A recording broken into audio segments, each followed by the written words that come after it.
في وسط الأحداث اللي احنا بنعيشها لازم يطلع لنا حوار مجتمعي أو موضوع. بس في الأول طبعا لازم أقول ربنا يكتب الخير لكل أهالينا في فلسطين.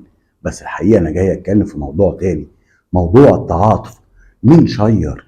مين عمل بوست؟ مين يتكلم في إيه؟ ويطلع لنا اتجاهين. أول اتجاه يقول لك هو ده اللي هيرفع الغم عن أهلنا في فلسطين. يعني في ناس مثلا زعلانة كتير من نجم محمد صلاح ان هو ما اشجبش وما نددش وما نزلش الكلمتين يقولهم على السوشيال ميديا، بس عيشته ارتاحت وما بقتش فارقه معاه غير اسياده الانجليز. ده في ناس لا هم عرب ولا هم مسلمين وما سكتوش، بس الاكيد انه مش جريء، ودي وجهه نظر بعض الناس. يعني الاوروبيين اللي اتكلموا اجدع منك يا مو، ده احنا بنتابعك وبنتابع كل ماتشاتك. ازاي يا اخي؟ ده انت فخر العرب. وقد ايه بقى الهجوم عليه وعلى شخصه وعلى انه باع القضيه. ومبدئيا كده الوقوف على الحياد مش دايما بيبقى شيء محمود، والوقوف على البر ومسك العصايه من النص مش دايما بيبقى هو قرار الحكيم، لان بكده يا حلو اصبح اصلا ما عندكش قرار، والموضوع بره محمد صلاح. ودايما الكلام عن الوطن والدين والقوميات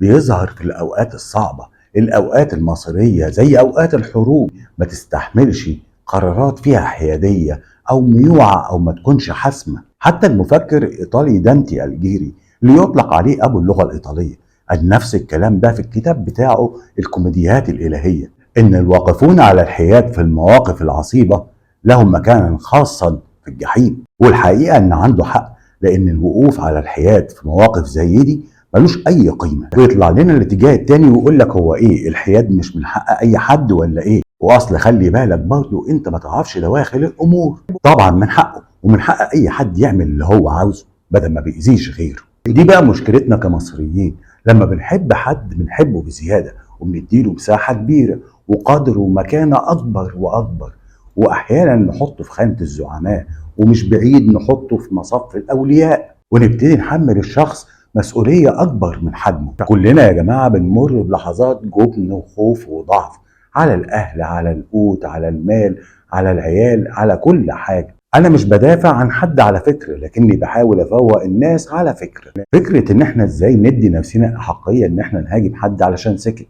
حتى لو هو غلطان، جبت الحق منين؟ ما أنت كنت من شوية بتشجعه. يمكن يا أخي يكون جبان، وممكن يكون مش قاصد يكون على الحياد، وممكن اصلا يكون ما بيحبش يتكلم في السياسه، ممكن يكون مضغوط عليه من اللي فوقيه، ممكن كل حاجه، توقع كل حاجه. بس الاهم ان احنا ما نعاملوش على اساس انه من الانبياء. من حقك انك ترسم صوره لاي حد انت شايفه انه ملاك. موقفه ممكن يكون جبان معاك، ممكن يكون جبان. ربنا يا جماعه مش هيحاسبنا على الخوف والشجاعه، في النهايه دي مشاعر جواك.